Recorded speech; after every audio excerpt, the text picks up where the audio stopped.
안녕하십니까. 오늘은 이번 시간에는 경찰 법원에 대해서 한번 살펴보겠습니다.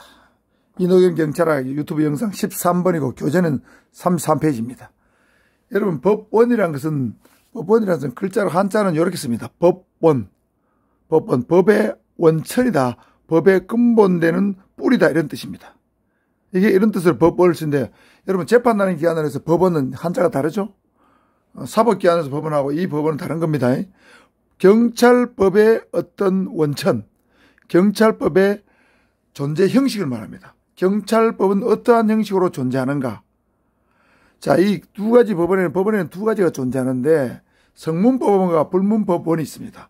성문법원은 여기 뭐 이룰 성자 그럴 문자죠. 글의 형태로 이루어졌다, 이렇게 되어 있는데 그대로 해석하면 그렇지만, 요거는 대체로 조문의 형태로 된 법원, 조문의 형태로 존재한다. 조문의 형식으로 존재하면 성문법원, 불문이니까 조문이 아닌 형태로 존재하면 불문법원이에요. 그래서 경찰법원에는 성문법원과 불문법원이 있습니다. 자, 조문의 형태냐 아니냐. 그래서 조문의 형태는 대부분 뭐 헌법, 법률, 명령, 조례, 규칙 이런 건 다 조문 형태로 되어 있어요. 그래서 우리나라는 성문법 국가이기 때문에 성문법원이 주된 법원이고, 불문법원은 예외적으로 존재합니다. 예외적으로. 예를 들면 뭐 관습법, 판례법, 또는 조리, 뭐 이런 것들이죠. 이런 것도 불문법원이라고 불러요. 자, 나중에 살펴보고, 오늘 이번 시간에는 주로 성문법원을 중심으로 한번 살펴보겠습니다. 자, 성문법원 중에서 가장 대표적이고 제 최상위의 법원은 헌법입니다. 여러분, 헌법이라는 것은 알다시피 헌법은 크게 두 가지를 반드시 규정해 둬야 됩니다. 첫째는 국가의 통치 조직을 규정해 둬야 되고, 두 번째는 국민의 기본권에 관한 사항을 규정해야 됩니다. 즉, 헌법이라는 것은 통치 조직과 기본권에 대해서 규정해 놓은 최상위 규범이 헌법입니다. 자, 그 중에서 우리가 볼 것은 경찰법의 법원이니까 경찰 조직의 이제 근거가 될 수 있는 법원인가 아닌가, 그걸 살펴봐야 되겠죠. 그래서 헌법은 국가의 통치조직을 정한 기본법인데, 예를 들면 헌법의 통치조직을 한번 살펴보면 제일 먼저 앞에는 기본권이 나오고 두 번째는 입법부가 먼저 나와요. 입법부 안에 국회와 국회의원이 나옵니다. 두 번째는 행정부가 나옵니다. 행정부 안에 대통령, 국무총리, 국무위원, 행정각부, 감사원, 여기까지 나와요. 행정각부의 장관인데 장관들은 당연히 국무위원이 되죠. 국무회의의 부의장은 총리고 국무회의 의장은 대통령입니다. 그래서 국무회의는 대통령, 총리, 그 다음에 행정각부의 장관으로 구성되는 것이 국무회의입니다.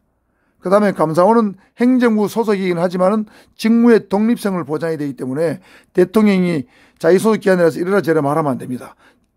임명은 대통령이 하지만, 국회 동의를 받아서 대통령이 하지만 직무에 대해서는 간섭해서 안 됩니다. 감사는 업무의 중립성을 지켜야 되기 때문에. 그 다음에 사법부가 나오는데, 사법부는 대법원과 각급 법원으로 구성된다고 나옵니다. 그 다음에 헌법재판소와 선거관리위원회 나오는데, 헌법재판소와 선거관리위원회는 사법부에 소속되지 않는 제4, 제5 기관으로 봐야 됩니다. 그래서 사법부도 중립적이지만 헌법재판소와 선거관리위원회도 당연히 정권의 색채와 관계없는 중립적인 인물로 구성하는 것이 원칙입니다. 왜? 국민의 기본권의 생활에 굉장히 깊은 영향을 미치기 때문에.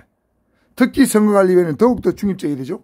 선거 업무의 공정성은 절대적으로 보장되어야 되기 때문에 더욱더 중립적인 인물로 구성하는 게 구성하는 원칙입니다. 그 다음에 지방자치가 나와요. 이런 것이 헌법상의 통치 조직입니다.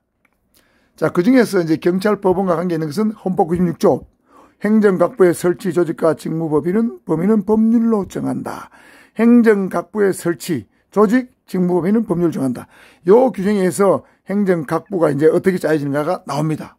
그래서 헌법 96조가 경찰법의 근본적인 법원이다. 최상위 법원이 될 수 있다. 자, 두 번째는 이제 법률입니다. 법률도 국회에서 의결을 거쳐가지고 제정되죠. 헌법과 법률은 국회에서 의결을 거쳐 제정되고, 헌법과 법률이 다른 점은, 법률은 국회 의결만 있으면 되지만 헌법은 국회 의결이 있음과 동시에 국민투표를 거쳐서 국민투표를 통과해야만 헌법이 개정되는 거죠. 그 차이가 있습니다. 자, 두 번째 법률인데, 법률은 경찰행정법률관에서 가장 중요한 중심적 법원입니다. 대표적인 어떤 경찰 조직의 경찰법의 법원은 조직적인 측면에서 보면 정부조직법과 경찰법이에요. 정부조직법 34조 5항에는 치안에 관한 사무를 관장하기 위하여 행정안전부 장관 소속으로 경찰청을 둔다. 정부조직법 34조 5항에서 경찰청이라는 말이 처음 나옵니다. 그 다음에 이 규정 규정에 근거해서 경찰법이 또 만들어져요. 그래서 조직하는 근거법은 정부조직법, 경찰법인데 경찰법을 앞으로 주로 배우게 될 겁니다.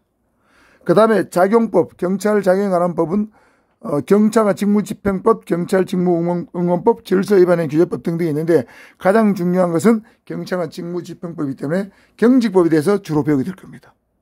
그 다음에 경찰 구제에 관한 법은 국가배상법, 행정심판법, 행정법인데 이 부분은 우리 경찰학에서는 배우지는 않을 겁니다. 그 다음에 경찰 공무원법은 조직과 작용과 구제에 속하지 않는 법입니다. 앞에 살펴봤지만 경찰 공무원 임용, 승인, 전보, 권리, 의무, 책임, 징계 이런 거에 관한 법이에요. 신분 보장. 그러니까 조직 작용 구제에 속하지 않으면서도 경찰 행정법률 강에서 굉장히 중요한 법입니다. 이 법은 배우게 될 거예요.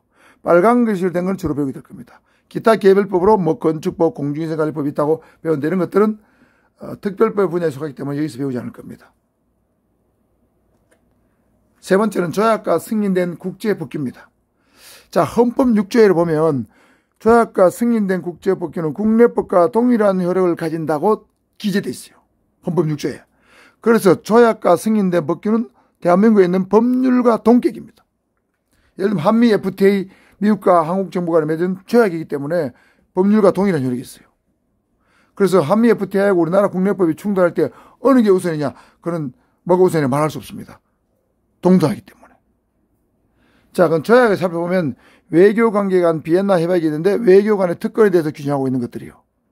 조약의 대표적인 예입니다. 그 다음에 승인된 국제법규는 무슨 말이냐면 전쟁포로 대우에 관한 제네바 협약. 자, 협약이 됐으니까 이게 조약으로 보기 쉬운데 여기 전쟁포로 국제법의 일반 원칙, 제노사이드 금지 원칙은 자, 조약은 아닙니다. 조약이라는 것은 우리 정부가 그 조약에 비엔나 협약에 가입을 해야 돼요. 서명을 해야 됩니다. 서명을 우리나라 정부는 서명했는데 이런 것들은 서명 안 했는데 일반적으로 국제법사에서 국제법규로 인정되는 거예요. 우리나라 정부 가입 안 했습니다. 가입 안 했지만 일반적으로 승인된 국제법규는 역시 국내법과 동일한 효력을 간다는 뜻입니다. 자, 그 다음에 승인된 국제법규 예를 살펴보면 전쟁포로 대우에 관한 제네바 협약 요건데 제가 얼마 전에 예를 들면 거제 포럼 수용소에 가봤더니 포로 수용소 가니까 제네바 3라고 되어 있더라고요. 제네바 3가 전쟁포로 수에 대우에 관한 제네바 협약입니다. 거제 포로 수용소 가봤더니 포로 수용소 예를 들면 우리 북한군하고 빨치산들이 17만 명이 수용되어 있었는데 그 사람들이 생각보다 굉장히 얼굴이 좋고 그 살도 좀 찌고 그렇더라고요. 왜 그런가 봤더니 제네바 협약에 따라서 미군이 유엔군이 예를 들면 그 포로를 관리하면서 굉장히 먹을 거 입을 거 잘해줬기 때문에 대우가 좋았어요. 그 생각보다 저는 굉장히 이 대우가 좋았다. 왜 그런가 봤더니 이 제네바 협약 때문에 그렇더라고. 그 다음에 국제법 일반 원칙이 있습니다. 주권 평등, 무력사항 금지, 국내 문제 불간섭, 민족 자결주의, 인권 존중 이런 것들도 일반 승인된 국제법규입니다. 그 다음에 집단 학살 금지를 명문한 제노사이드 금지 원칙 이런 것들도 승인된 국제법규 조약인데 뭐 경찰법에 관해서는 경찰 업무에 관해서는 조약과 승인된 법규와 별로 관련된 내용이 별로 없습니다. 네 번째는 명령입니다. 명령은 행정입법이라고 부르는데 왜 행정입법이냐면 행정주체가 제정하기 때문에 그래요. 대통령이나 총리나 각 부의 장관이 제정하기 때문에 행정입법이라고 부르는데 이것을 명령이라고 부릅니다. 그래서 재정권자에 따라서 대통령, 총리령, 부령 이렇게 부르기도 하고 법규성이 있는 것 없는 게 따라서 법규성이 있으면은 법규명령, 없으면은 행정규칙이라고 불러요. 보통 대통령령, 총리령, 부령은 법규성이 있기 때문에 법률하고 비슷한 효력을 가진다 해서 법규명령에 부르고 훈령, 예규, 지시, 일일명령, 고시는 법규성이 없어서 행정규칙이라고 불러요. 그래서 명령은 법규명령과 행정규칙으로 나누기도 하고 대통령, 총리령, 부령으로 나누기도 한다. 자, 이 법규명령은 법률적 성질을 가지기 때문에 모든 국민에게 효력을 미치고 공포 후에 20일이 경과하면 효력을 발생합니다. 법률하고 똑같아요. 예를 들면 대통령령에는 경비업법 시행령, 경비업법은 법률이죠. 그 다음에 대통령령은 경비업법 시행령, 이건 대통령이 만들었어요. 경비업법에 관한 대총리를 얻고 부령으로 행정안전부령이 있는데 경비업법 시행규칙은 행정안전부령입니다. 그 다음 행정규칙은 해당 관할 기관 구성원에게만 효력이 미쳐요. 요거는 모든 국민에 효력이 미치지만 그래서 이거는 법률적 효력이 있고 법률과 비슷한 효력이 있고는 법률적 효력이 없어요. 예를 들면 경찰청장이 만드는 경찰청 훈령으로서 범죄수사 연구원 운영규칙, 경찰 내사 처리규칙 이런 게 있어요. 그 다음에 경찰청 예기로는 범죄수사 자료 조회규칙, 고속버스, 도로버스 우체용차로 시행고시, 뭐 규칙, 고시 이런 게 붙었죠. 이런 것들은 행정규칙이라 불리는 겁니다. 범죄수사 자료 조회규칙은 예를 들면 경찰 순경될 사람들, 공무원 될 사람들은 전과가 있으면 안 되죠. 그래서 전과 조회할 수 있는 근거가 이겁니다. 범죄수사 자료 조회규칙이에요.